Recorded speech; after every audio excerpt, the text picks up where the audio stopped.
Generally ನಾವು ನಂಬ್ತೀವಿ, ನೀವು ದೇವ್ರು ನಂಬಿದೀರಾ ಅಂತ ಹೇಳಿ ನಂಬ್ತೀವಿ. ಬಟ್ ಅದು ತಪ್ಪಾಗೋ ಸಾಧ್ಯತೆನೇ ಇದೆಯಾ ಅಂತ ನಿಮ್ಮ ಥರ ಸ್ವಾಮಿಗಳು ಕೂಡ ದೇವ್ರನ್ನ ನಂಬದಿರೋಂಥ ಸ್ವಾಮಿಗಳು ಇರೋಕ್ಕೆ ಸಾಧ್ಯ? ನೀವು ಒಂದಂತ ತಿಳಿರಿ, ನಮ್ಮ ಮೇಲೆ ಒಂದು ಯಾವುದೋ ಒಂದು ಶಕ್ತಿ ಇದೆ ಅನ್ನುವಂಥ ನಂಬಿಕೆ ಇದೆಯಲ್ಲ, ಅದು ನಮ್ಮನ್ನು ಎತ್ತರಕ್ಕೆ ಕರ್ಕೊಂಡು ಹೋಗೋಕ್ಕೆ ಸಹಾಯ ಮಾಡ್ತದೆ. ನಮ್ಮ ದೇವರುಗಳ ಕೆಳಗಿಲ್ಲ, ನಾವು ನಂಬೋ ದೇವರುಗಳು ಮೇಲಿದ್ದಾರೆ ಅಂತ. ಅದರ ಅರ್ಥ ಏನು? ನೀನು ಮೇಲ್ಮುಖವಾಗಿ ಹೋಗು ಅಂತ. ದೇವರು ಇಲ್ಲ ಅಂತ ಅನಿಸಿದೆ ಯಾವಾಗಾದ್ರೂ ನಿಮಗೆ? ಸಾಕಷ್ಟು ಬಾರಿ ನನಗಿಲ್ಲ ಅನ್ನುವಂಥ ಪ್ರಶ್ನೆಗಳು ಕಾಡಿದೆ. ಅದರಿಂದಾಗಿ ನಷ್ಟವೇ ಆಗಿದೆ, ಮಾನಸಿಕವಾಗಿ ಕುಗ್ಗಿದ್ದೀನಿ ಯಾರೂ ಇಲ್ಲ ಅನ್ನುವಂಥದ್ದು. ಆದರೆ ಇದೇ ಅನ್ನೋ ನಂಬಿಕೆ ಹೆಚ್ಚಾದಾಗ, ಆ ಶ್ರದ್ಧೆ ಹೆಚ್ಚಾದಾಗ ನನ್ನ ಸಾಮರ್ಥ್ಯ 100 ಪಟ್ಟಷ್ಟು ಹೆಚ್ಚಾಗಿದೆ. ದೇವರನ್ನ ನಂಬೋದು ಒಂದು ಕಡೆ ಆದರೆ ನೀವೇ ದೇವರು ಕೂಡ ಆಗಬಹುದು. ಹೌದು, ನಮ್ಮ ಶಿವಂ ಭೂತ್ವ ಶಿವಂ ಭಜೇತ್ ಅಂತ ಒಂದು ಮಾತಿದೆ. ಶಿವನನ್ನ ಭಜನೆ ಮಾಡ್ತಾ ಪೂಜೆ ಮಾಡ್ತಾ ಮಾಡ್ತಾ ನೀನೇ ಶಿವನಾಗಿ ಹೋಗು ಅಂತ.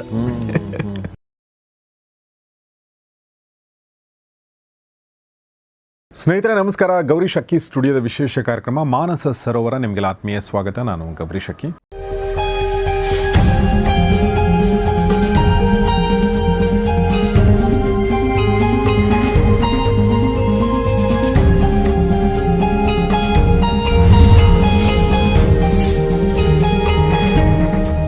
ಮಾನಸ ಸರೋವರ ಕಾರ್ಯಕ್ರಮದಲ್ಲಿ ಇವತ್ತು ನಮ್ಮೊಂದಿಗೆ ಜಾಯ್ನ್ ಆಗಿದ್ದಾರೆ ಉಪಾಸನಾ ಫೌಂಡೇಶನ್ ಮುಖ್ಯಸ್ಥರು, ಯೋಗಿಗಳು, ಗುರುಗಳು ಆಗಿರುವಂಥ ಸದ್ಗುರು ಶ್ರೀರಾಮ ಅವರು. ನಮಸ್ಕಾರ ಗುರುಗಳೇ. ನಮಸ್ಕಾರ, ವೆಲ್ಕಮ್ ಟು ದ ಶೋ. ನಮಸ್ತೆ. ನಾನು ಸದ್ಗುರು ಶ್ರೀರಾಮ ಅವರೊಂದಿಗೆ ಇವತ್ತು ಮಾತಾಡಲು ಒಂದು ಕಾರಣ ಇದೆ. ಆ ಕಾರಣವನ್ನು ಮೊದಲಿಗೆ ಹೇಳಿ ಅದಾದ ನಂತರ ನನ್ನ ಮನಸ್ಸಲ್ಲಿರುವಂಥ ಪ್ರಶ್ನೆನ ಕೇಳ್ತೀನಿ. ಆ ಕಾರಣ ಏನು ಅಂದರೆ, ಅವರು ಕರ್ನಾಟಕದ ಬೇರೆ ಬೇರೆ ಕಡೆ ಹೋಗಿ ಈಗ ಮನೋಶಕ್ತಿ ಕಾರ್ಯಾಗಾರಗಳನ್ನ ಮಾಡ್ತಾ ಇದ್ದಾರೆ. ಇದಕ್ಕಿಂತ ಮುಂಚೆ ಕೂಡ ಅವರು ಬೇರೆ ಬೇರೆ ಕಡೆ ಮಾಡಿದ್ದಾರೆ.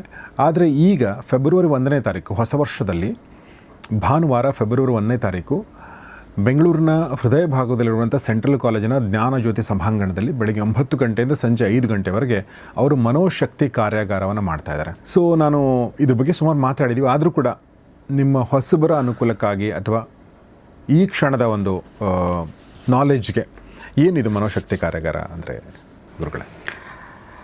ಗುರವೇ ಸರ್ವಲೋಕಾನಾಂ ವಿಷಜೇ ಭವರೋಗಿಣಾಂ ನಿಧಯೇ ಸರ್ವವಿದ್ಯಾನಾಂ ದಕ್ಷಿಣಾಮೂರ್ತಯೇ ನಮಃ. ಸಾಮಾನ್ಯವಾಗಿ ನಾವು ಈಗ ತುಳಸಿ ಹಾಕ್ತೀವಿ, ಅಥವಾ ಸ್ಫಟಿಕ ಹಾಕ್ತೀವಿ, ಅಥವಾ ರುದ್ರಾಕ್ಷಿ ಹಾಕ್ತೀವಿ. ಅದನ್ನು ಹಾಕಿದಾಗ ನಮ್ಮಲ್ಲಿ ಪಾಸಿಟಿವಿಟಿ ಹೆಚ್ಚಾಗ್ತದೆ ಅನ್ನೋದು ಒಂದು ನಂಬಿಕೆ. ನಾನು ಅದಕ್ಕೆ ಒಂದು ಸರಿ ಯೋಚನೆ ಮಾಡ್ತಾಯಿದ್ದೆ. ಇತ್ತೀಚೆಗೂ ಒಂದು ಟ್ರೆಂಡ್ ಇದೆ. ತುಂಬ ಜನ ಪಿಂಕ್ ಸಾಲ್ಟ್ ಏನಿದೆ, ಹಿಮಾಲಯನ್ ಸಾಲ್ಟ್ ಅಂತಲೂ ಕರೀತಾರೆ, ಅದರದ್ದು ಬೇರೆ ಬೇರೆ ಥರದ ಆಕೃತಿ ಒಳಗೆ ಲೈಟ್ ಇಟ್ಟು ಮನೆಯಲ್ಲಿ ಇಡ್ತಾರೆ. ಅದನ್ನ ಇಟ್ಟಾಗ ಮನೆಯಲ್ಲಿ ಪಾಸಿಟಿವ್ ಹೆಚ್ಚಾಗ್ತದೆ ಅಂತ ಅದು ಒಂದು ನಂಬಿಕೆ ಇದೆ. ಇತ್ತೀಚೆಗೆ ಇನ್ನೂ ಒಂದು ದೊಡ್ಡ ಹೆಜ್ಜೆ ವಾಸ್ತುನಲ್ಲಿ ಮಾಡ್ತಾರೆ. ಏನಂದರೆ ಮನೆಗಳಲ್ಲಿ ಪಿರಮಿಡ್ಗಳನ್ನು ಅಳವಡಿಸ್ತಾರೆ. ಆಗ ಪಾಸಿಟಿವಿಟಿ ಹೆಚ್ಚಾಗ್ತದೆ ಅಂತ ಒಂದು ನಂಬಿಕೆ. ಇದನ್ನೆಲ್ಲ ನೋಡಿದಾಗ ನನಗನ್ಸಿದ್ದು, ರುದ್ರಾಕ್ಷಿ ಬೆಳೆಯುವಂಥದ್ದು ನೇಪಾಳದ ಕಣಿವೆಗಳಲ್ಲಿ. ಓಕೆ. ಆದರೆ ಅಲ್ಲಿ ಪಾಸಿಟಿವಿಟಿ ಎಷ್ಟಿದೆ ಅಂತ ನೋಡಿದಾಗ ಅಲ್ಲಿಯ ಜನರ ಮನಸ್ಥಿತಿ ತುಂಬ ಹಾರ್ಡ್ ವರ್ಕರ್ಸ್, ಆದರೆ ಜೀವನ ವಿಧಾನ ಇದನ್ನು ನೋಡಿದಾಗ ಬಹಳ ಕೆಳಸ್ತರದಲ್ಲಿದೆ. ಇನ್ನು ಪಿಂಕ್ ಸಾಲ್ಟ್ ಇವತ್ತೇನು ತುಂಬ ಮನೆಗಳಲ್ಲಿ ಇಡ್ತಾರೆ, ಅದು ಒಳ್ಳೆಯದೇ. ಆದರೆ ಪಿಂಕ್ ಸಾಲ್ಟ್ ಸಿಗೋದೆಲ್ಲಿ ಅಂದರೆ ಪಾಕಿಸ್ತಾನದಲ್ಲಿ. ಅದು ಇಡೀ ಪ್ರಪಂಚಕ್ಕೆ ಆ ಪಿಂಕ್ ಸಾಲ್ಟನ್ನು ಸರಬರಾಜು ಮಾಡೋದು ಪಾಕಿಸ್ತಾನ. ಪಿಂಕ್ ಸಾಲ್ಟ್ ಅಂದರೆ ಏನು ಆ್ಯಕ್ಚುಲಿ? Himalayan salt. ಹಿಮಾಲಯದಲ್ಲಿರುವಂಥ ಒಂದು ಬೃಹದಾಕಾರದ ಒಂದು ಬಂಡೆ ರೀತಿಯಾಗಿ ಸಿಗುವಂಥ ಉಪ್ಪು, ಅದು ಉಪ್ಪಿನ ಇರುವಂಥದ್ದು. ತುಂಬ ಮಿನರಲ್ಸ್ ಇದೆ. ಅದು ಆರೋಗ್ಯದ ದೃಷ್ಟಿಯಿಂದ ಕೂಡ ಒಳ್ಳೆಯದು. ಅಡುಗೆಗೂ ಕೂಡ ಬಳಸಬೇಕು ಅದನ್ನು, ಮತ್ತು ಬಳಸ್ತಾರೆ. ಟಾಟಾದವರು ಕೂಡ ಅದನ್ನು ಈಗ ಸರಬರಾಜು ಮಾಡ್ತಾ ಇದ್ದಾರೆ, ದೊಡ್ಡ ಮಟ್ಟದಲ್ಲಿ ಮಾಡ್ತಾ ಇದ್ದಾರೆ. ಆದರೆ ಅದೇ ರೀತಿಯಾಗಿ ಅದನ್ನು ಮನೆಯಲ್ಲಿಟ್ಟರೆ ಅದು ಲ್ಯಾಂಪ್ಗಳನ್ನಾಗಿ ಕೂಡ ಮಾಡಿಡ್ತಾರೆ. ಅದು ಅಬ್ಸರ್ವ್ ಮಾಡ್ತದೆ ನೆಗೆಟಿವ್ನ ಅನ್ನೋದು ಒಂದು ನಂಬಿಕೆ. ಆದರೆ ಪಾಕಿಸ್ತಾನದಲ್ಲೇ ಪಿಂಕ್ ಸಾಲ್ಟಿನ ದೊಡ್ಡ ದೊಡ್ಡ ಏನು ಬೃಹದಾಕಾರವಾದಂಥ ಗುಡ್ಡೆಗಳಿದೆ, ಬಂಡೆಗಳಿದೆ, ಬೆಟ್ಟಗಳೇ ಇದೆ. ಆದರೆ ಅಲ್ಲಿ ಯಾಕಿಲ್ಲ ಅಂತ. ನೆಗೆಟಿವಿಟಿಗೆ ಒಂದು ಕ್ಯಾಪಿಟಲ್ ಏನಾದರೂ ಇದ್ರೆ ಅದು ಪಾಕಿಸ್ತಾನ. ಹಂಗಾಗ್ಬಿಟ್ಟಿದೆ. ಆದರೆ ಅಲ್ಲಿಂದ ಬರುವಂಥ ಪಿಂಕ್ ಸಾಲ್ಟ್ ನಾವು ಬಳಸಿ ನಮಗೆ ಪಾಸಿಟಿವ್ ಬರ್ತದೆ. ಆದರೆ ಇದೆಲ್ಲವನ್ನು ಮೀರಿದ ಒಂದು ಅಸ್ತಿತ್ವ ಅಥವಾ ಒಂದು ಸ್ಥಿತಿ ಇದೆ, ಅದೇ ಮನಸ್ಥಿತಿ.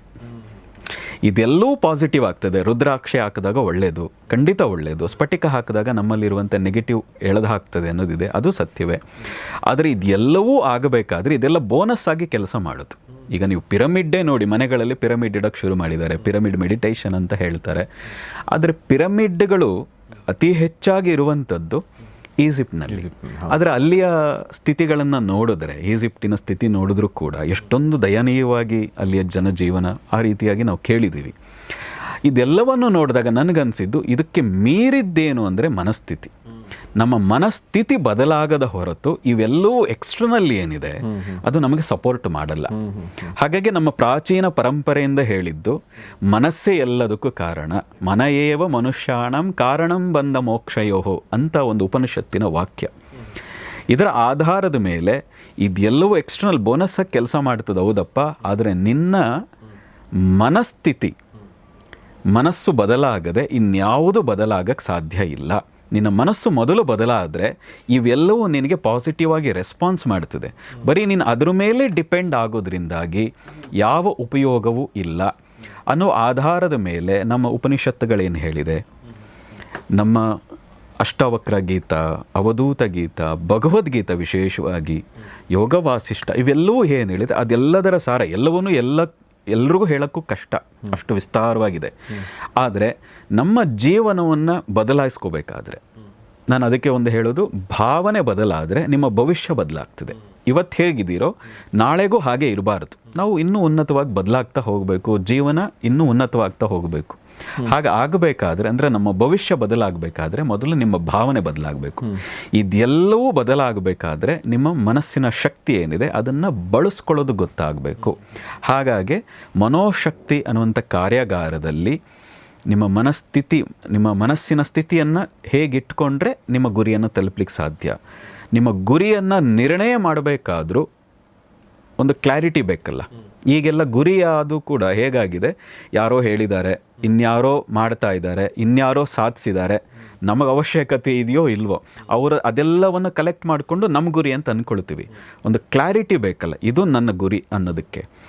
ಆ ಕ್ಲಿಯರ್ ಆಗಿ ಆ ಗುರಿ ನಿರ್ಣಯಿಸೋದು ಹೇಗೆ, ನಿರ್ಣಯಿಸಿದ ಗುರಿಯನ್ನು ಯಶಸ್ವಿಯಾಗಿ ಮುಟ್ಟೋದು ಹೇಗೆ, ಆ ಮುಟ್ಟಬೇಕಾದ್ರೆ ನಮ್ಮ ದಿನಚರಿ ಹೇಗಿರಬೇಕು, ನಮ್ಮ ಮನಸ್ಥಿತಿ ಹೇಗಿರಬೇಕು, ನಮ್ಮ ಧನಾತ್ಮಕವಾಗಿ ನಮ್ಮ ಮನಸ್ಸನ್ನು ಹೇಗೆ ಯಾವಾಗಲೂ ಇಟ್ಕೊಳ್ಳೋಕ್ಕೆ ಏನೇನೆಲ್ಲ ಅಂಶಗಳನ್ನು ಜೋಡಿಸ್ಕೋಬೇಕು, ಇನ್ಕ್ಲೂಡಿಂಗ್ ಮುದ್ರೆ. ಅತ್ಯಂತ ಪರಿಣಾಮಕಾರಿಯಾದಂಥ ಮುದ್ರೆಗಳಿದೆ ಆ ಎಲ್ಲವನ್ನು ಸಾಧಿಸಲಿಕ್ಕೆ. ಇದೆಲ್ಲವನ್ನು ಇನ್ಕ್ಲೂಡ್ ಮಾಡಿ ಒಂದು ಪ್ಯಾಕೇಜ್ ರೀತಿ ಇರುವಂಥದ್ದೇ ಮನೋಶಕ್ತಿ ಕಾರ್ಯಾಗಾರ. ತುಂಬ ಚೆನ್ನಾಗಿ ಹೇಳಿದ್ರಿ. ಸೊ ಮುದ್ರೆಗಳಂದ್ರೆ ನಾವು ನಮ್ಮ ಕೈಯಿಂದ ಮಾಡುವಂಥ ಮುದ್ರೆಗಳಲ್ವಾ? ಹೌದು. ಓಕೆ. ಅದರಲ್ಲೂ ತುಂಬ ಅಡ್ವಾನ್ಸ್ಡ್ ಮುದ್ರೆಗಳಿವೆ. ಕೈ ಬೆರಳಿಂದ ಮಾಡುವಂಥದ್ದು, ನಮ್ಮ ಮುಖದ ಕೆಲವು ಭಾಗಗಳನ್ನು ಉಪಯೋಗಿಸಿ ಮಾಡುವಂಥದ್ದು ಇದೆ. ಅದರಲ್ಲೂ ವಿಶೇಷವಾಗಿ ನಮ್ಮ ಗುರಿಯನ್ನು ಮುಟ್ಟಲಿಕ್ಕೆ ಒಂದಷ್ಟು ಮುದ್ರೆಗಳಿದೆ. ವಿಶೇಷವಾಗಿ ನಾವು ಮಣಿಪುರ ಚಕ್ರ ಏನಿದೆ, ಆ ಮಣಿಪುರ ಚಕ್ರ ಯಾರಿಗಾದ್ರೂ ಬ್ಲಾಕ್ ಆಗಿದ್ರೆ, ಮೂಲಾಧಾರ ಬ್ಲಾಕ್ ಆಗಿದ್ದರೆ ಕೆಲಸದಲ್ಲೇ ಮುಂದುವರಿಯೋಕ್ಕಾಗಲ್ಲ.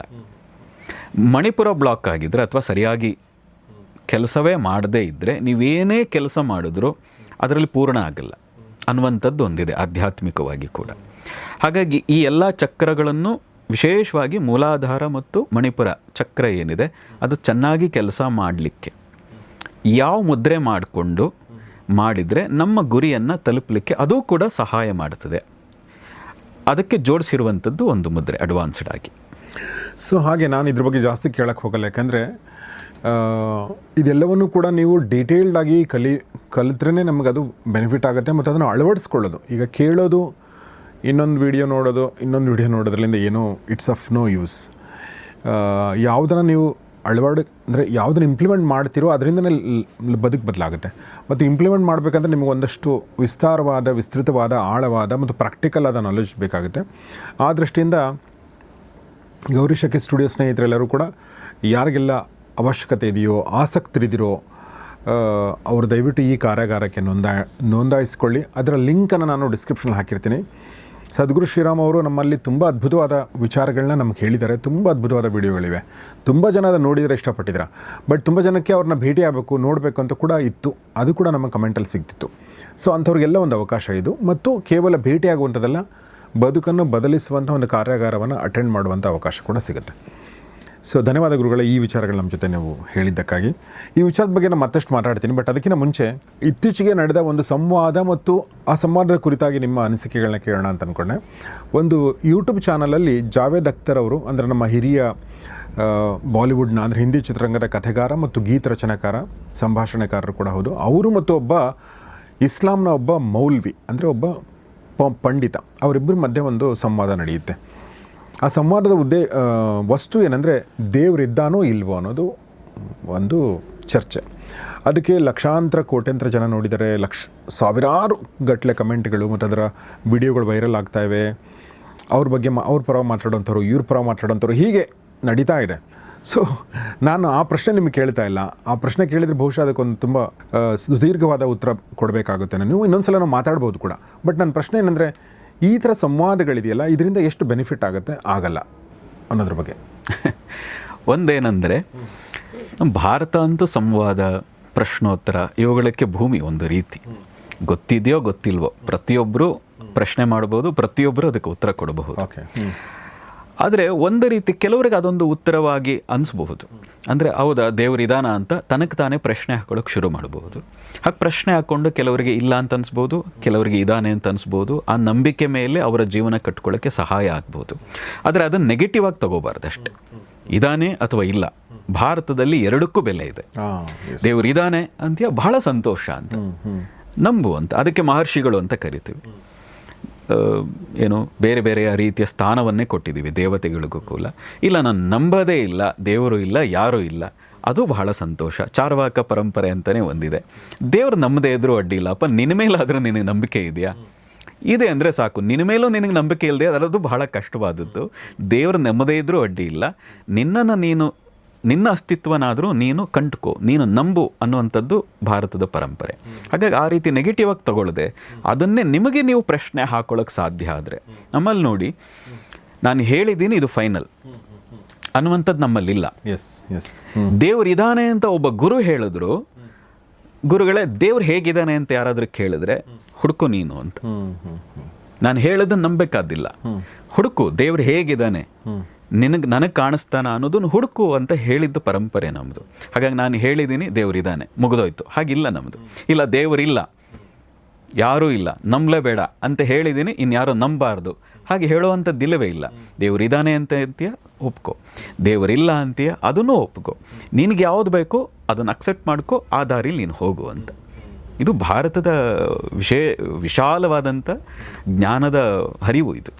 ಅಂದರೆ ವಿಶಾಲವಾದ ಮನಸ್ಥಿತಿಗೆ ಕೂಡ ಇದು ಒಂದು ದ್ಯೋತಕ ನನಗೆ. ಹೌದು, ವಿಶಾಲ ಮನೋಭಾವ. ನನಗೆ ನಂದು ಮುಖ್ಯ, ನಿನಗೆ ನಿನ್ನದು ಮುಖ್ಯ ಅಂತ ನಿನಗೆ ಅನಿಸಿದ್ರೆ ಅದನ್ನು ನೀನು ಫಾಲೋ ಮಾಡು, ನಂದೇ ಫಾಲೋ ಮಾಡ್ಬೇಕಂತ ಏನಿಲ್ಲ. ಅದಕ್ಕೆ ನೀನು ಫಾಲೋ ಮಾಡಿಲ್ಲ ಅಂತ ಶಿಕ್ಷೆಯೂ ಇಲ್ಲ ಭಾರತದಲ್ಲಿ. ಹಾಗಾಗಿ 33 ಕೋಟಿ ದೇವರು ಅಂತ ಹೇಳ್ತಾ ಇದ್ದದ್ದು ಅದಿರಲಿ. 33 ದೇವರು ಅನ್ನೋದೇ ಇರೋದು ವೇದದ ಪ್ರಕಾರ. ಜನಜನಿತವಾಗಿರುವಂಥದ್ದು ಹಿಂದೆ 33 ಕೋಟಿ ಜನರಿದ್ದರು, 33 ಕೋಟಿ ದೇವರಿದ್ದರು. ಈಗ 140 ಕೋಟಿ ಜನ ಇದೆ, ಒಬ್ಬೊಬ್ರಿಗೂ ಒಂದೊಂದು ದೇವರು. ಅಂದ್ಕೊಂಡ್ರೂ ತಪ್ಪಿಲ್ಲ, ಇಲ್ಲ ದೇವರೇ ಇಲ್ಲ ಅಂದ್ಕೊಂಡ್ರೂ ತಪ್ಪಿಲ್ಲ. ಇಲ್ಲಿ ಯಾರಿಗೂ ಯಾವುದೇ ಶಿಕ್ಷೆ ಇಲ್ಲ. ಈಗ ನೀವು ಸದ್ಗುರು ಶ್ರೀರಾಮ ಮತ್ತು ಯೋಗ ಪರಂಪರೆಯ ಗುರುಗಳು ಮತ್ತು ಮನೋಶಕ್ತಿ ಕಾರ್ಯಾಗಾರ ಮಾಡುವಂಥ ಗುರುಗಳು ಅಂತಂದರೆ ನಾವು ಜನರಲ್ ನಾವು ನಂಬ್ತೀವಿ, ನೀವು ದೇವ್ರು ನಂಬಿದ್ದೀರಾ ಅಂತ ಹೇಳಿ ನಂಬ್ತೀವಿ. ಬಟ್ ಅದು ತಪ್ಪಾಗೋ ಸಾಧ್ಯತೆನೇ ಇದೆಯಾ? ಅಂದರೆ ನಿಮ್ಮ ಥರ ಸ್ವಾಮಿಗಳು ಕೂಡ ದೇವರನ್ನು ನಂಬದಿರೋಂಥ ಸ್ವಾಮಿಗಳು ಇರೋಕ್ಕೆ ಸಾಧ್ಯನಾ? ಇವತ್ತಿಗೆ ತುಂಬ ಜನ ಕಾವ್ಯ ಹಾಕಿ ದೇವರಿಲ್ಲ, ದೇವಸ್ಥಾನಕ್ಕೆ ಹೋಗಬೇಡಿ ಅನ್ನುವಂಥ ಕರ್ನಾಟಕದಲ್ಲೇ ಬೇಕಾದಷ್ಟು ಜನ ಕಾವ್ಯ ಹಾಕಿದವರು ಇದ್ದಾರೆ. ಆದರೆ ನೀವು ಒಂದನ್ನು ತಿಳಿರಿ, ನಮ್ಮ ಮೇಲೆ ಒಂದು ಯಾವುದೋ ಒಂದು ಶಕ್ತಿ ಇದೆ ಅನ್ನುವಂಥ ನಂಬಿಕೆ ಇದೆಯಲ್ಲ, ಅದು ನಮ್ಮನ್ನು ಎತ್ತರಕ್ಕೆ ಕರ್ಕೊಂಡು ಹೋಗೋಕ್ಕೆ ಸಹಾಯ ಮಾಡ್ತದೆ. ನಮ್ಮ ದೇವರುಗಳ ಕೆಳಗಿಲ್ಲ, ನಾವು ನಂಬೋ ದೇವರುಗಳು ಮೇಲಿದ್ದಾರೆ ಅಂತ. ಅದರ ಅರ್ಥ ಏನು? ನೀನು ಮೇಲ್ಮುಖವಾಗಿ ಹೋಗು ಅಂತ ಒಂದು ನಂಬಿಕೆ ಇದೆ. 14 ಲೋಕಗಳಿದೆ ಅಂತ. ಕೆಳಗೆ 7 ಲೋಕಗಳಿದೆ, ಮೇಲೆ 7 ಲೋಕಗಳಿದೆ. ಓ ಮನುಷ್ಯ, ನೀನು ಮಧ್ಯಮ ಲೋಕದಲ್ಲಿದ್ದೀಯ.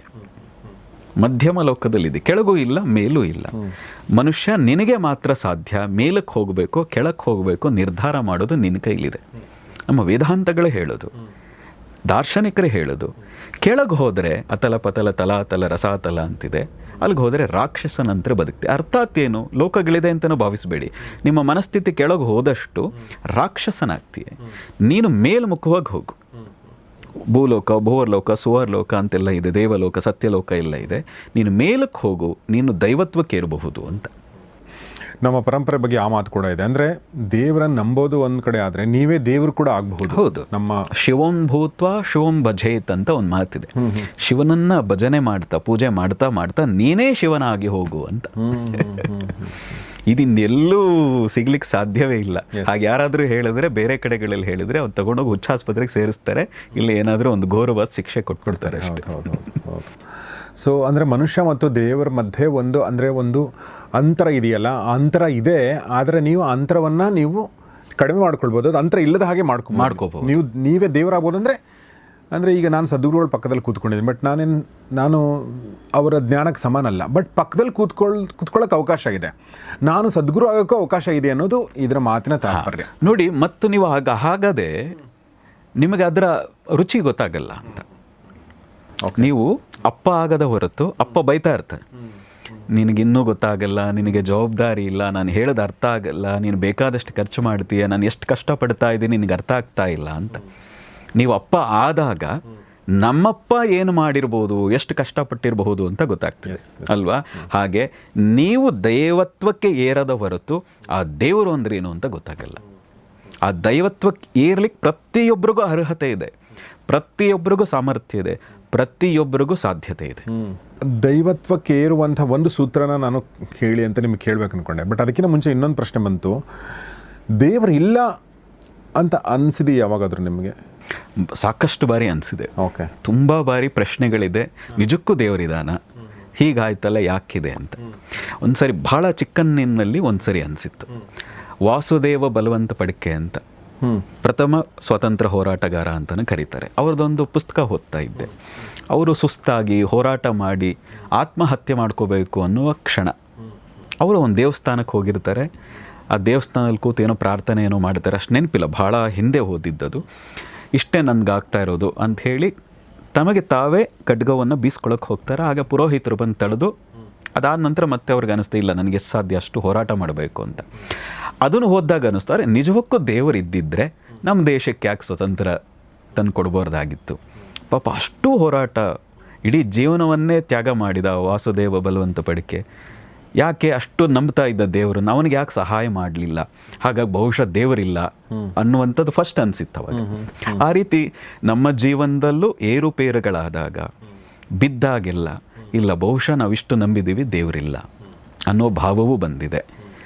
ಆದರೆ ಒಂದು ಹಂತದಲ್ಲಿ ಒಂದು ಸರಿ 3 ವರ್ಷಗಳ ಏಕಾಂತ, ಹೆಚ್ಚು ಸಮಯ ಅಂದರೆ ಏಕಾಂತ ಅಂದರೆ ಆಗಾಗ ಹೊರಗೂ ಬರ್ತಾ ಇದ್ವು, ಆದರೆ 20-22 ಗಂಟೆಗಳು ಏಕಾಂತದಲ್ಲಿ ಇರ್ತಾ ಇದ್ವು. ಹಾಗೂ 1 ವರ್ಷ ಇರಬೇಕು ಅಂದ್ಕೊಂಡದ್ದು, ಅದು 3 ವರ್ಷ ಆಗೋಯ್ತು. ಆ 3 ವರ್ಷದಲ್ಲಿ ಒಂದು 5-6 ಬಾರಿ ದೂರಕ್ಕೆ ಪ್ರಯಾಣ ಮಾಡಿರಬಹುದು. ಇನ್ನು ಉಳಿದ ಸಮಯ ಹೆಚ್ಚಿನ ಭಾಗ ಏಕಾಂತ, 1-2 ಗಂಟೆ ವಾಕಿಂಗ್ ಹೋಗ್ತಾ ಇದ್ದದ್ದು ಬಿಟ್ಟರೆ. ಆಗ ಕೊನೆಯ ಕ್ಷಣದಲ್ಲಿ ಅನಿಸಿದ್ದು, ದೇವರು, ಅಧ್ಯಾತ್ಮ, ಧರ್ಮ ಇವನ್ನೆಲ್ಲ ನಾನು ನಂಬಿದೇ ಇದ್ದಿದ್ದರೆ 3 ವರ್ಷ ಏಕಾಂತದಲ್ಲಿ ಇರ್ಲಿಕ್ಕೆ ಸಾಧ್ಯ ಆಗ್ತಾ ಇರಲಿಲ್ಲ. ನಾನು ಹುಚ್ಚನಾಗಿರ್ತಿದ್ದೆ. ನನ್ನನ್ನು ನಾನು ಕೊಂಡುಕೊಳ್ಳೋದಕ್ಕೆ, ನನ್ನಲ್ಲಿ ಒಂದು ವಿಶ್ವಾಸ ಹೆಚ್ಚಲಿಕ್ಕೆ, ನನ್ನಲ್ಲೊಂದು ಸಾಮರ್ಥ್ಯ, ಮಾನಸಿಕ ಸಾಮರ್ಥ್ಯವೂ ಹೆಚ್ಚಲಿಕ್ಕೆ ಆ ಏಕಾಂತವಾಸ ನನಗೆ ತುಂಬ ಸಹಾಯ ಮಾಡಿತು. ಹಾಗೆ ಏಕಾಂತದಲ್ಲಿರಲಿಕ್ಕೆ ಒಬ್ಬ ದೇವರಿದ್ದಾನೆ, ಜಗನ್ಮಾತೆ ಅನ್ನೋಳು ನನ್ನ ತಾಯಿ ಇದ್ದಾಳೆ, ನನ್ನ ಗುರು ಇದ್ದಾರೆ, ಅವರ ಕೃಪೆ ಇದೆ ಅನ್ನುವಂಥ ನಂಬಿಕೆ ಇದೆಯಲ್ಲ. ಅವರೇನು ನನಗೆ ಊಟ ತಂದು ಕೊಟ್ಟಿಲ್ಲ, ಅವರು ನನಗೇನು ಹಣ ತಂದು ಕೊಟ್ಟಿಲ್ಲ, ಆದರೆ ಅವರ ಕೃಪೆ ಇದೆ, ಅವರ ಅನುಗ್ರಹ ಇದೆ ಅನ್ನುವಂಥ ಗಾಢವಾದ ನಂಬಿಕೆ ಇದೆಯಲ್ಲ, ನನ್ನ ಸಾಧನೆಗೆ ಭಾಳ ದೊಡ್ಡ ಮಟ್ಟದ ಸಹಾಯಕ ಆಗಿದೆ. ಮತ್ತು ಆ ಚೈತನ್ಯವನ್ನು, ಆ ದೈವತ್ವದ ಚೈತನ್ಯವನ್ನು ನಾನು ಅನುಭವಿಸ್ತಾನೂ ಇರ್ತೀನಿ, ಅನುಭವಿಸ್ತಾ ಇದ್ದೀನಿ. ಇದೆಲ್ಲದಕ್ಕೂ ಕಾರಣ ಆ ನಂಬಿಕೆ, ದೇವರಿದ್ದಾನೆ ಅನ್ನುವಂಥ ನಂಬಿಕೆ. ಹಾಗಾಗಿ ಈಗ ಅನಿಸಿದೆ, ದೇವರು ಇಲ್ಲ ಅನ್ನೋದಕ್ಕಿಂತ ಇದಾನೆ ಅನ್ನೋ ನಂಬಿಕೆ ನಮ್ಮನ್ನು ತುಂಬ ಕಾಪಾಡಿದೆ. ಆದರೆ ಸಾಕಷ್ಟು ಬಾರಿ ನನಗಿಲ್ಲ ಅನ್ನುವಂಥ ಪ್ರಶ್ನೆಗಳು ಕಾಡಿದೆ, ಅದರಿಂದಾಗಿ ನಷ್ಟವೇ ಆಗಿದೆ, ಮಾನಸಿಕವಾಗಿ ಕುಗ್ಗಿದ್ದೀನಿ, ಯಾರೂ ಇಲ್ಲ ಅನ್ನುವಂಥದ್ದು. ಆದರೆ ಇದೇ ಅನ್ನೋ ನಂಬಿಕೆ ಹೆಚ್ಚಾದಾಗ, ಆ ಶ್ರದ್ಧೆ ಹೆಚ್ಚಾದಾಗ ನನ್ನ ಸಾಮರ್ಥ್ಯ 100 ಪಟ್ಟಷ್ಟು ಹೆಚ್ಚಾಗಿದೆ.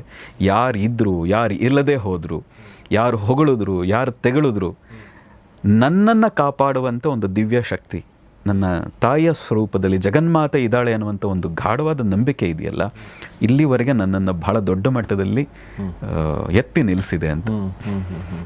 ಸೊ ಹಾಗೆ ದೇವ್ರ ಬಗ್ಗೆ ಮಾತಾಡ್ತಾ ಇದ್ರೆ ನಾವು ಮಾತಾಡ್ತಾ ಹೋಗ್ಬೋದು ಅನಿಸುತ್ತೆ. ಬಟ್ ನಾವು ಮನೋಶಕ್ತಿ ಕಾರ್ಯಕಾರದ ಬಗ್ಗೆ ಎಲ್ಲ ಆಲ್ರೆಡಿ ಮಾತಾಡಿದ್ವಿ. ಈಗ ನೀವು ಹೇಳಿದ ಹಾಗೆ ದೇವರು ಅನ್ನೋವಂಥ ಒಂದು ನಂಬಿಕೆ ನಿಮಗೆ ಕೊಡುವಂಥ ಶಕ್ತಿ ಬಗ್ಗೆ ನೀವು ಮಾತಾಡಿದ್ರಿ.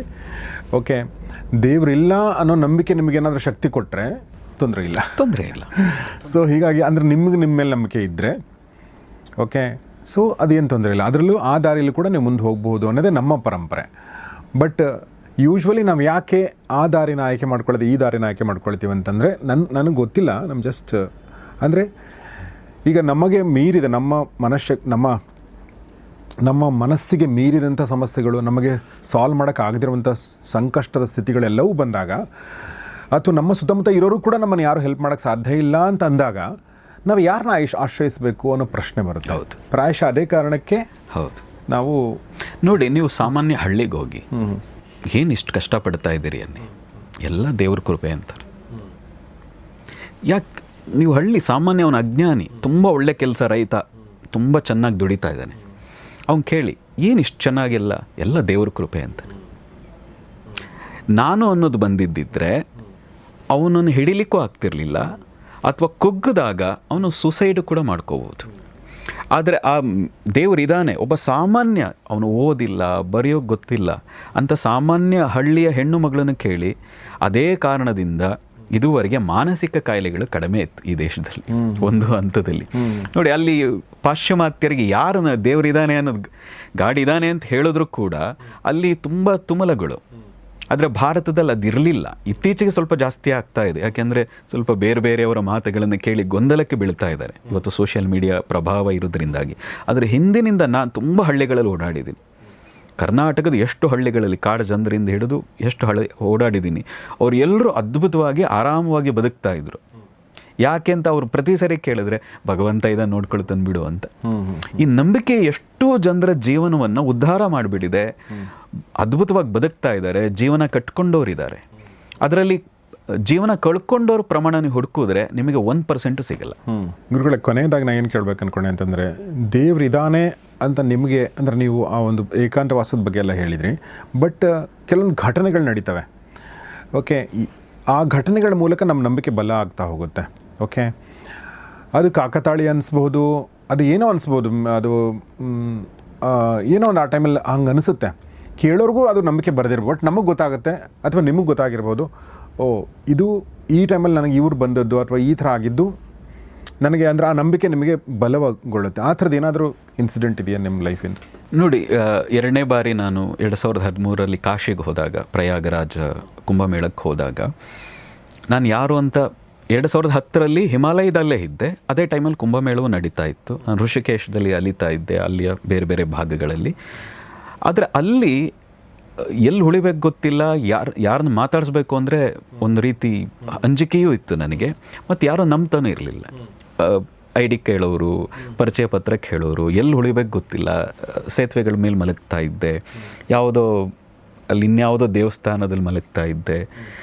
ವಿಚಿತ್ರವಾದಿತ್ತು ಆಗ. ಆದರೆ 2013 ನಾನು ಪ್ರಯಾಗರಾಜ್ಗೆ ಹೋಗಿದ್ದೀನಿ. ಬ್ಯಾಗ್ ಹೊತ್ಕೊಂಡು ಹೋಗ್ತಾ ಇದ್ದೀನಿ. ಒಬ್ಬ ಹಿಂದೆಯಿಂದ ಕೂಗ್ತಾರೆ. ತಿರುಗಿ ನೋಡಿದರೆ ಅವ್ರ ಹೆಸರು ಬಾಬಾ ಮಹಾಕಾಲ್ ಅಂತ. ಈಗಲೂ ಕಾಂಟ್ಯಾಕ್ಟಲ್ಲಿದ್ದಾರೆ. ಅವರು ಕಾಶಿ ಅಕ್ಕಪಕ್ಕದಲ್ಲೇ ಎಲ್ಲೋ ಇರುವಂಥವ್ರು. ಅವ್ರು ಕೇಳ್ತಾರೆ, ಎಲ್ಲಿ ಹೋಗ್ತಾ ಇದ್ದೀರಿ ಅಂತ. ಗೊತ್ತಿಲ್ಲ ಅಂತೀನಿ. ಎಲ್ಲಿ ಉಳಿತೀರಿ? ಗೊತ್ತಿಲ್ಲ ಅಂತೀನಿ. ನನ್ನ ಜೊತೆ ಬನ್ನಿ ಅಂತ ಹೇಳ್ತಾರೆ. ಕರ್ಕೊಂಡೋಗಿ ಒಂದು ಕಡೆ ತುಂಬ ಒಳ್ಳೆಯ ಜಾಗದಲ್ಲಿ ಉಳಿಸ್ತಾರೆ ಅವರು. ಈ ರೀತಿ ಕಾಶಿಗೆ ಬರ್ತೀನಿ. ಕಾಶಿಲಿ ಯಾರೋ ನಾರಾಯಣ್ ಪುರೋಹಿತ್ ಅಂತ, ಪರಿಚಯವೇ ಇಲ್ಲ. ಅವ್ರ ಪರಿಚಯ ಪತ್ರ ಅಲ್ಲ, ನಾ ಯಾವೂರು ಅಂತೂ ಸರಿಯಾಗಿ ಕೇಳಲ್ಲ. ಮಾತಾಡಿಸ್ತಾರೆ, ಎಲ್ಲಿ ಉಳಿತೀರಿ? ಈಗ ಗೊತ್ತಿಲ್ಲ ಅಂತೀನಿ, ಬನ್ನಿ ನನ್ನ ಜೊತೆ ಅಂತ ಹೇಳ್ತಾರೆ. ಬಾಬಾ ಮಹಾಕಾಲ್ ಮಂದಿರದ ಪಕ್ಕದಲ್ಲೇ ಇರುವಂಥ ಮಾನಸ ಮಂದಿರ ಅಂತ ಅದೊಂದು ಆಶ್ರಮ, ಅಲ್ಲಿ ಉಳಿಸ್ತಾರೆ. ಅಂದರೆ ಇದನ್ನು ಹೇಗೆ ನಂಬಬೇಕು, ಹೇಗೆ ತಗೊಳ್ಬೇಕು, ಏನಾಗ್ತಾ ಇದೆ ಅಂತ ಗೊತ್ತಾಗದ ಸ್ಥಿತಿ. ಈ ರೀತಿಯಾಗಿ ನಾವು ಎಷ್ಟೋ ಬಾರಿ ಈ ದೇಹವನ್ನು ಬಿಡಬೇಕು, ಇನ್ನಾಗಲ್ಲ, ಇನ್ನೇನು ಮಾಡಬೇಕು ಗೊತ್ತಾಗ್ತಾ ಇಲ್ಲ, ಯಾರಿಗೂ ಹೋಗಬೇಕು, ಎಲ್ಲಿ ಹೋಗಬೇಕು ಅಂದಾಗಲೂ ಒಂದು ಪವಾಡ ಸದೃಶ ರೀತಿಯಲ್ಲಿ ಯಾರೋ ಬರ್ತಾ ಇದ್ರು, ಮುಂದಕ್ಕೆ ಸಾಧನೆ ಬಗ್ಗೆ ಮಾರ್ಗದರ್ಶನ ಮಾಡ್ತಾ ಇದ್ರು. ಯಾರು ಅಂತಾನೆ ಗೊತ್ತಿಲ್ಲ ಅವ್ರುಗಳು. ಹೀಗೆ ನಡೆದಾಗ ದೇವರು ಇಲ್ಲ ಅನ್ನೋದು ಹೇಗೆ? ಬಟ್ ನೀವು ಮೊದಲಿನ ಒಂದು ಘಟನೆ ಹೇಳಿದ್ರಿ, ಅಂದರೆ ನೀವು ನಿಮಗೆ ಎಲ್ಲಿ ಮಲಗಬೇಕು ಅಂದರೆ ಯಾರು ನಿಮ್ಗೆ ಗೊತ್ತಿರಲಿಲ್ಲ, ಭಯ ಆಗ್ತಿತ್ತು ಅಂತ ಹೇಳಿ. ಆಮೇಲೆ 2013 ಹೇಳಿದ್ರಿ. ಎರಡು ಬೇರೆ ಬೇರೆ ಘಟನೆ, ಬೇರೆ ಬೇರೆ ಘಟನೆಗಳು. 2010ರಲ್ಲಿ ಈ ಸ್ಥಿತಿ ಇತ್ತು. ಯಾಕೆ ಚೇಂಜ್ ಆಯ್ತು? ಅದು ಏನು ಚೇಂಜ್ ಆಯ್ತು? ಆಧ್ಯಾತ್ಮಿಕ ಸಾಧನೆ ಮಾಡ್ತಾ ನಮ್ಮ ಒಳಗೆ ಒಂದು ಆ ನಂಬಿಕೆ, ಗಾಢತ, ಆ ದೈವತ್ವದ ನಂಬಿಕೆ ಇದೆಯಲ್ಲ, ನಮ್ಮಲ್ಲೇ ಆ ದೈವತ್ವದ, ನನ್ನ ಪ್ರಕಾರ ಆ ಜಾಗೃತಿ ಇನ್ನೊಬ್ಬರಿಗೂ ಒಂದು ಯಾವುದೋ ಒಂದು ಆಕರ್ಷಣೆ, ಸಹಾಯ ಮಾಡಬೇಕು ಅನ್ನೋಂಥ ಭಾವನೆ ಬರೋ ಹಾಗೆ ಮಾಡ್ತದೆ. ಹಾಗಾಗಿ ಅವ್ರು ನನ್ನ ಪರಿಚಯ ಪತ್ರ ಐಡಿನೂ ಕೂಡ ಕೇಳಲಿಲ್ಲ. ಅದೇ ಕಾಶಿಯಿಂದ ಹೊರಡಬೇಕಾದ್ರೆ ಆಶ್ರಮದಿಂದ ಅಲ್ಲಿ ಯಾರೋ ಒಬ್ಬ ಬರ್ತಾರೆ, ಅವರು ಬಂದು ಕೇಳ್ತಾರೆ ಇಲ್ಲಿ ಉಳಿದಿದ್ರ ಅಂತ. ಆ ಆಶ್ರಮಕ್ಕೆ ಸಂಬಂಧಪಟ್ಟ ಬೇರೆ ಕಡೆ ಆಶ್ರಮ ಅವ್ರದ್ದು. ಅಲ್ಲಿಗೆ ಅವತ್ತಿಗೆ ಬಂದಂಥವ್ರು ಹೊರಡೋ ಟೈಮ್ನಲ್ಲಿ ಬ್ಯಾಗ್ ಇಲ್ಲಿ ಉಳಿದಿದ್ದ. ಹೌದು, ಯಾರು ನೀವು? ಇಲ್ಲಿ ಬೆಂಗಳೂರಿಂದ ಬಂದಿದ್ದೀನಿ. ಎಲ್ಲಿ ನಿಮ್ಮ ID ಕಾರ್ಡು? ಹೊರಟಿದ್ದೀನಿ, ಈಗ ID ಕಾರ್ಡ್ ತೊಗೊಂಡು ಏನು ಮಾಡ್ತೀರಿ ಅಂತ. ಅಲ್ಲಿದ್ದವರೇ ಕೇಳಲಿಲ್ಲ. ಒಳ್ಳೆ ಊಟ ಕೊಟ್ಟರು. ಪ್ರತಿನಿತ್ಯ ಒಂದು 15 ದಿನ ಇದ್ದೆ ನಾನಲ್ಲಿ ಕಾಶಿನಲ್ಲಿ. ಒಬ್ಬ ಹುಡುಗನ ಜೊತೆ ಕೊಟ್ಟರು. ಅಲ್ಲಿ ಗಲ್ಲಿಗಳು, ವೆಹಿಕಲ್ ಓಡಾಡೋಕ್ಕಾಗಲ್ಲ, ಹಾಗಾಗಿ ಸೈಕಲ್ ಕೊಟ್ಟು ನೀವು ಆರಾಮಾಗಿ ಓಡಾಡಿ, ಮಧ್ಯಾಹ್ನ ಊಟಕ್ಕೆ ಬನ್ನಿ, ರಾತ್ರಿ ಊಟಕ್ಕೆ ಬನ್ನಿ, ಬೆಳಗ್ಗೆ ತಿಂಡಿ ಮಾಡ್ಕೊಂಡು ಹೊರಡಿ. ಒಳ್ಳೆಯ ರಾಜ ವೈಭವದ ರೀತಿ ವ್ಯವಸ್ಥೆ. ಅವರ ಗುರುಗಳ ಒಂದು ರೂಮ್ನಲ್ಲಿ ನನಗೆ ವ್ಯವಸ್ಥೆ ಮಾಡಿಕೊಟ್ಟಿದ್ರು. ಇವತ್ತಿಗೂ ನಂಗೆ ಆಶ್ಚರ್ಯ. 2010ರಲ್ಲಿ ಊಟ ಮಾಡು ಅನ್ನೋರ ಗತಿ ಇರಲಿಲ್ಲ. 2013ರಲ್ಲಿ ಕರೆದು ಇಲ್ಲಿ ಉಳಿರಿ, ಇಲ್ಲಿ ವ್ಯವಸ್ಥೆ ಮಾಡಿಕೊಡ್ತೀನಿ ಬನ್ನಿ, ಪರಿಚಯವೇ ಇಲ್ಲದವರು ಅಲ್ಲಿಂದ ಇವತ್ತಿನವರೆಗೂ ಕೂಡ. ಅದೊಂದು ಘಟನೆ, ಅದು ಸ್ಟಾರ್ಟಿಂಗ್ ಪಾಯಿಂಟ್. ಆದರೆ ಅಲ್ಲಿಂದ ಇಲ್ಲಿವರೆಗೂ ನನಗೆ ಗೊತ್ತು, ಪರಿಚಯವೇ ಇಲ್ಲದ ತುಂಬ ಜನ ಬಂದು ನಮ್ಮ ಜೊತೆಗೆ ನಿಂತಿದ್ದಾರೆ. ಎಷ್ಟೋ ಸಮಯ ಹೇಳಿದ್ವಲ್ಲ ನಾವು, ಇಲ್ಲ ಇನ್ನು ಮುಗೀತು, ಇನ್ನು ನಮ್ಮ ಕೈಲಿ ಏನೂ ಆಗಲ್ಲ, ಇಷ್ಟೇ, ಇನ್ನೇನು ಸಾಧನೆ ಮಾಡೋದಿಲ್ಲ ನಮ್ಮ ಜೀವನದಲ್ಲಿ ಅಂದಮೇಲೆ ಈ ದೇಹದಲ್ಲಿ ಇದ್ದೇನು ಉಪಯೋಗ ಅನ್ನೋ ಸಮಯದಲ್ಲೂ ಕೂಡ ಪರಿಚಯವೇ ಇಲ್ಲದವರು ಬಂದು, ಇಲ್ಲ ನೀವು ಏನೋ ಮಾಡೋದಿದೆ, ನಾವಿದೀವಿ ಬನ್ನಿ ಅಂತ ಹೇಳಿ. ಈ ರೀತಿಯ ಉದಾಹರಣೆಗಳು ತುಂಬ ನಡೆದಿದೆ. ಅಪಮಾನವೇ ಮಾಡಬೇಕು ಅಂತ ತುಂಬ ಜನ ಒಂದು ಸಂಚುಗಳನ್ನು ಮಾಡಿದಾಗಲೂ ಪವಾಡ ಸದೃಶ ರೀತಿಯಲ್ಲಿ ಏನೂ ಮಾಡೋಕ್ಕಾಗಿಲ್ಲ ಯಾರಿಗೂ. ಆ ರೀತಿಯಾದ ಸಾಕಷ್ಟು, ಅದು ಹೇಳಿದಲ್ಲ ನೀವು ನಂಬಕ್ಕಾಗಲ್ಲ ಅಂತ, ಅದನ್ನು ನಮ್ಗೆ ವಿವರಣೆಯೂ ಕೊಡೋಕ್ಕಾಗಲ್ಲ. ಆ ರೀತಿಯಾಗಿ ನಮ್ಮ ಜೀವನದಲ್ಲಿ ಪವಾಡಗಳ ಮೇಲೆ ಪವಾಡಗಳು ನಡೆದು ಹೋಗಿದೆ ಅಂತ. ಸೊ ಇದು ನಂಬಿಕೆಯ ಶಕ್ತಿ. ಸೊ ನಾನು ಈ ವಿಚಾರನ ಎರಡನೇ ನೀವೇನು ಹೇಳಿದ್ರಿ, ಅಂದರೆ ದೈವತ್ವದ ಅಂಶ ನಿಮ್ಮಲ್ಲಿ ಜಾಗೃತ ಆದರೆ ಅದು ಇನ್ನೊಬ್ಬರಲ್ಲಿರುವಂಥ ದೈವತ್ವದ ಅಂಶದ ಜೊತೆಗೆ ಅದು ಅದು ಅದು ಕನೆಕ್ಟ್ ಆಗುತ್ತೆ. ಸೊ ಅದು ನಂಗೆ ಭಾಳ ಸಲ ಆಗಿದೆ. ನಿಮ್ಮದು ಬೇರೆ, ನನ್ನ ಬೇರೆ, ನಾನು ಸಾಮಾನ್ಯ, ಬಟ್ ನನಗೆ ಆ ಥರ ಅನುಭವಗಳು, ಅಂದರೆ ಎಲ್ರಿಗೂ ಆ ಥರದ ಅನುಭವ ಆಗಿರುತ್ತೆ. ಎರಡನೇದು, ನಾನು ಈ ನಮ್ಮ ರಾಜಮೌಳಿ ನಿರ್ದೇಶಕರಿದ್ದಾರಲ್ಲ, ಅವರು ಒಂದು ಇನ್ಸಿಡೆಂಟ್ ವಿಡಿಯೋ ವೈರಲ್ ಆಗಿತ್ತದು. ಅವ್ರು ಚೆನ್ನೈಲಿರ್ತಾರೆ, ಅವ್ರ ತಂದೆ ಹೇಳ್ತಾರೆ ಯಾವುದೊಂದು ಹಬ್ಬ ಏನೋ ಬರುತ್ತೆ, ಏನೋ ಸಮಾರಂಭ, ನೀ ಕಾಶಿಗೆ ಹೋಗಿ ಗಂಗಾ ಜಲ ತೊಗೊಂಬ ಅಂತ ಹೇಳ್ತಾರೆ. ಇವರಿಗೆ ಕಾಶಿ ಎಲ್ಲಿದೆ ಅನ್ನೋದು ಗೊತ್ತಿರಲ್ಲ. ಇವರು ಟ್ರೈನಲ್ಲಿ ಹೋಗ್ತಾರೆ, ಹೆಂಗೆ ತರಬೇಕು ಅನ್ನೋದು ಗೊತ್ತಿಲ್ಲ, ಏನಂದರೆ ಏನೂ ಗೊತ್ತಿಲ್ಲ. ಅವ್ರು ಏನೋ ಹೇಳಿರ್ತಾರೆ, ಇಷ್ಟು ತೊಗೊಂಡು ಬರ್ಬೇಕು ನೀನು, ಇದು ಫಂಕ್ಷನ್ ಇದೆ ಅಂತ ಹೇಳಿರು. ಅಂದರೆ ಅವ್ರಿಗೆ ಹೋಗುವಾಗಲೇ ಟ್ರೈನಲ್ಲಿ ಯಾರೋ ಕೇಳ್ತಾರೆ, ಎಲ್ಲಿ ಹೋಗ್ತಾ ಇದೆಯೋ ನೀನು ಅಂತಂದಾಗ, ಇವರು ಚಿಕ್ಕವ್ರು ಇರ್ತಾರೆ, ಹಿಂಗೆ ಕಾಶಿ ಗಂಗೆ ಹತ್ರ, ಎಲ್ಲಿಂದ ತರ್ತೀಯ ಗೊತ್ತಿಲ್ಲ. ಅವ್ರು ಇಡೀ ಕಾಶಿನಲ್ಲಿ ಅವ್ರನ್ನ ಉಳಿಸ್ಕೊಂಡು ಅದನ್ನೆಲ್ಲ ವ್ಯವಸ್ಥೆ ಮಾಡಿ, ಯಾರೋ ಬರ್ತಾರೆ, ಯಾರೋ ನೀರು ಕೊಡ್ತಾರೆ, ಯಾರೋ ಏನೋ ಒಂದು ಹೆಲ್ಪ್ ಮಾಡ್ತಾರೆ, ಇವರು ಕಾಶಿ ಗಂಗೆ ತರ್ತಾರೆ. ಸೊ ಅವ್ರು ಏನು ಹೇಳ್ತಾರೆ ಅಂತಂದರೆ, ಹಾಗೆ ಭಾರತ ಅಂದರೆ ಹಾಗೆ ಅಂತ. ಹೌದು, ಭಾರತದಲ್ಲಿ ನೀವು ಗೊತ್ತಿಲ್ಲ ಈಗ ಅದು ನೀವು ಹೇಳಿದಾಗ ನಮಗೆ ತುಂಬ ಇನ್ಫ್ಲುಯೆನ್ಸ್ಗಳಿದೆ. ನಾವು ಯಾರೋ ಈಗ ಟ್ರೈನಲ್ಲಿ ಒಂದು ಸಲ ಇವರು ಕೂಡ ಚಂದ್ರಶೇಖರ್ ಕಂಬಾರ್ ಬರೆದಿದ್ರು, ಹೇಳಿದರು ಕೂಡ, ಅವರು ಟ್ರೈನಲ್ಲಿ ಹೋಗ್ತಾ ಇದ್ದಾರಂತೆ, ತುಂಬ ಇಕ್ಕಟ್ಟಿನ ಸ್ಥಿತಿ, ತುಂಬ ಅಂದರೆ ತುಂಬ, ಎಲ್ಲ ಒಬ್ಬರ ಮೇಲೆ ಒಬ್ಬರು ರೇಗ್ತಾ ಇದ್ದಾರಂತೆ, ಜಗಳ ಆಗ್ತಾಯಿದೆ, ಜಾಗ ಆಗ್ತಾಯಿಲ್ಲ. ಓಕೆ, ಹಾಗೆ ಟ್ರೈನ್ ಹೊರಡಿದ್ಮೇಲೆ ಸ್ವಲ್ಪ ಎಲ್ಲ ನಿರಾಳಾದರು. ಆಮೇಲೆ ಯಾರೋ ಒಬ್ಬರು ಇಳಿದೋದ್ರು. ಆಮೇಲೆ ಸ್ವಲ್ಪ ಕೂತ್ಕೊಳ್ಳೋಕ್ಕೆ ನಿಂತ್ಕೊಳ್ಳೋಕ್ಕೆ ಏನೋ ಸ್ವಲ್ಪ ಜಾಗ ಆಯಿತು. ಅಲ್ಲಲ್ಲೇ ಕೂತ್ಕೊಂಡ್ರು, ಅಲ್ಲಲ್ಲೇ ಏನೋ ಮಲ್ಕೊಂಡ್ರ ಮೇಲೆ ಹೋಗಿ, ಈಗ ಕೆಲವೊಬ್ರು ಕೂತ್ಕೊಂಡ್ರು, ಅಲ್ಲೇ ಬುತ್ತಿ ತಂದಿದ್ರು, ಆಮೇಲೆ ಅದನ್ನು ತೆಗೆದ್ರು, ಆಮೇಲೆ ಬನ್ನಿರಿ ಊಟಕ್ಕೆ ಅಂತ ಎಲ್ಲರನ್ನೂ ಕರೆದ್ರು, ಯಾರೋ ಊಟ ಮಾಡೋರು ಮಾಡಿದರು. ಅದು ಭಾರತ. ನಮ್ಮಲ್ಲಿ ಜಗಳ ಆಗಲ್ಲ ಅಂತಲ್ಲ, ಬಟ್ ಅದನ್ನು ಮುಗಿದು ಏನೋ ಮತ್ತೆ ಏನೋ it ends with a beautiful thing. ಇಲ್ಲ, ಅದಕ್ಕೆ ನಮ್ಮಲ್ಲಿ ಅತಿಥಿ ದೇವೋ ಭವ ಅಂತಲೇ ಒಂದು ಮಾತಿದೆ. ನೀವು ಗೊತ್ತಿರಬೇಕು ಅಂತಿಲ್ಲ, ಗೊತ್ತಿಲ್ಲದೆ ಇದ್ದರೂ ಎಷ್ಟೋ ಮನೆಗಳಲ್ಲಿ, ಎಷ್ಟೋ ಕಡೆಗಳಲ್ಲಿ ನಾವು ಹೇಳಿದ್ವಲ್ಲ, 99ರಿಂದ ಆಲ್ಮೋಸ್ಟ್ 2009ರವರೆಗೂ ನಾವು ಅಲ್ದಿದ್ದೀವಿ ಎಷ್ಟೋ ಕಡೆಗಳಲ್ಲಿ. ಯಾರು ಗೊತ್ತಿಲ್ಲ, ಎಲ್ಲಿ ಗೊತ್ತಿಲ್ಲ, ಆದರೆ ಎಷ್ಟೋ ಕಡೆಯಲ್ಲಿ ಕರೆದು ಊಟನೂ ಹಾಕಿದ್ದಾರೆ, ಎಷ್ಟೋ ಮನೆಗಳಲ್ಲಿ ಊಟ ಹಾಕಿದ್ದಾರೆ, ಎಷ್ಟೋ ಮನೆಗಳಲ್ಲಿ ನನಗೆ ಉಳಿಲಿಕ್ಕೆ ವ್ಯವಸ್ಥೆ ಮಾಡಿದ್ದಾರೆ. ಥರದ್ದು ಸಾಕಷ್ಟು ನಡೆದಿದೆ. ಆದರೆ ಸಾಧನೆಗೆ ತೊಡಗಿದಾಗ ಆಗುವಂಥ ಅನುಭವಗಳಿದೆಯಲ್ಲ, ನಮ್ಮನ್ನು ನೋಡ್ಕೊಳ್ಳೋ ರೀತಿಯಾಗಿ, ಅದಕ್ಕೆ ಉತ್ತರ ಭಾರತದಲ್ಲಿ ಸನ್ಯಾಸಿಗಳನ್ನು ಸಾಮಾನ್ಯವಾಗಿ ಮಹಾರಾಜ್ ಅಂತ ಕರೀತಾರೆ. ಹೌದು. ನಮ್ಮನ್ನು ಅಕ್ಷರಶಃ ಮಹಾರಾಜರ ರೀತಿಯಲ್ಲೇ ನಮ್ಮನ್ನು ಸಾಕಷ್ಟು ಕಡೆ ಅದನ್ನು ನೋಡ್ಕೊಂಡಿದ್ದಾರೆ. ಓಕೆ. ಈ ದೈವತ್ವದ ಅಂಶವನ್ನು ಹೇಗೆ ಪಡ್ಕೊಳ್ಬೇಕು ಅನ್ನೋ ಇರ್ಬೋದು ನಿಮ್ಮ ಮನಸ್ಸಲ್ಲಿ, ಅಥವಾ ಈ ಬದುಕಿನ ಸಾಗರದ ಈ ಜಂಜಾಟದಲ್ಲಿ ಹೇಗೆ ಮುಂದೆ ಬರಬೇಕು, ಹೇಗೆ ನಾವು ಸುಖವಾಗಿರ್ಬೋದು, ನೆಮ್ಮದಿಯಿಂದಿರ್ಬೋದು, ನಾವು ಅಂದ್ಕೊಂಡದ್ದು ಮಾಡೋಕ್ಕೆ ಹೇಗೆ ಸಾಧ್ಯ ಆಗ್ಬೋದು, ಎಲ್ಲದಕ್ಕೂ ಒಂದೇ ಒಂದು ಅಸ್ತ್ರ ಏನಂದರೆ ನಮ್ಮ ಮನಸ್ಸು, ನಮ್ಮ ಮನಸ್ಸಿನ ಶಕ್ತಿ. ಆ ಮನಸ್ಸಿನ ಶಕ್ತಿಯ ಕುರಿತಾಗಿ ಕಾರ್ಯಾಗಾರ ಮಾಡ್ತಾಯಿದ್ದಾರೆ ಸದ್ಗುರು ಶ್ರೀರಾಮ್ ಅವರು. ಫೆಬ್ರವರಿ 1ನೇ ತಾರೀಕು ಭಾನುವಾರ ಬೆಳಗ್ಗೆ 9 ಗಂಟೆಯಿಂದ ಸಂಜೆ 5 ಗಂಟೆವರೆಗೆ ಬೆಂಗಳೂರಿನ ಸೆಂಟ್ರಲ್ ಕಾಲೇಜಿನ ಜ್ಞಾನಜ್ಯೋತಿ ಸಭಾಂಗಣದಲ್ಲಿ ಬೆಳಗ್ಗೆ 9 ಗಂಟೆಯಿಂದ ಸಂಜೆ 5 ಗಂಟೆ ತನಕ ನಡೀತಾ ಇದೆ. ಸೊ ಆಸಕ್ತರು ದಯವಿಟ್ಟು ಹೋಗಿ ಅಂತ ಕೇಳಿಕೊಂಡು ನಾನು ಸದ್ಗುರು ಶ್ರೀರಾಮ್ ಅವರಿಗೆ ನಿಮ್ಮೆಲ್ಲರ ಪರವಾಗಿ ಧನ್ಯವಾದಗಳು ಹೇಳ್ತೀನಿ. ಸರ್, ತುಂಬ ಧನ್ಯವಾದ. ನಮ್ಮ ಜೊತೆ ಇಷ್ಟೊತ್ತು ಮಾತಾಡಿದರೆ, ನಿಮಗೂ ಕೂಡ ವಿಚಾರನ ಶೇರ್ ಮಾಡಿದರೆ, thank you very much. So ಸ್ನೇಹಿತರೆ, ಅಷ್ಟೇ ನಿಮ್ಮ ಮನಸ್ಸಿಗೆ ದಯವಿಟ್ಟು ತಿಳಿಸಿ, ಮತ್ತು ಸದ್ಗುರು ಶ್ರೀರಾಮ್ ಅವರು ಅವರಿಗೆ ನಿಮ್ಮ ಮನಸ್ಸಲ್ಲಿ ಏನಾದರೂ ಪ್ರಶ್ನೆ ಇದ್ದರೆ ಅದನ್ನು ಕೂಡ ತಿಳಿಸಿ. ಮತ್ತು ಕಾರ್ಯಾಗಾರ ಕುರಿತಾದ ಡೀಟೇಲ್ಗೋಸ್ಕರ ನಮ್ಮ ಡಿಸ್ಕ್ರಿಪ್ಷನ್ ನೋಡಿ, ಪುನೀತ್ ಅವರಲ್ಲಿ ಎಲ್ಲವನ್ನು ಕೂಡ ಮೆನ್ಷನ್ ಮಾಡಿರ್ತಾರೆ, ನಮ್ಮ ಕಮ್ಯುನಿಟಿ ಪೇಜಲ್ಲೂ ಕೂಡ ಇರುತ್ತೆ. ನೋಡ್ತಾರೆ ಗೌರಿ ಶೆಕ್ ಸ್ಟುಡಿಯೋ ಮತ್ತು ನೋಡ್ತಾರೆ ಒಳ್ಳೆ ಕಾರ್ಯಕ್ರಮಗಳನ್ನ. ನಮಸ್ಕಾರ.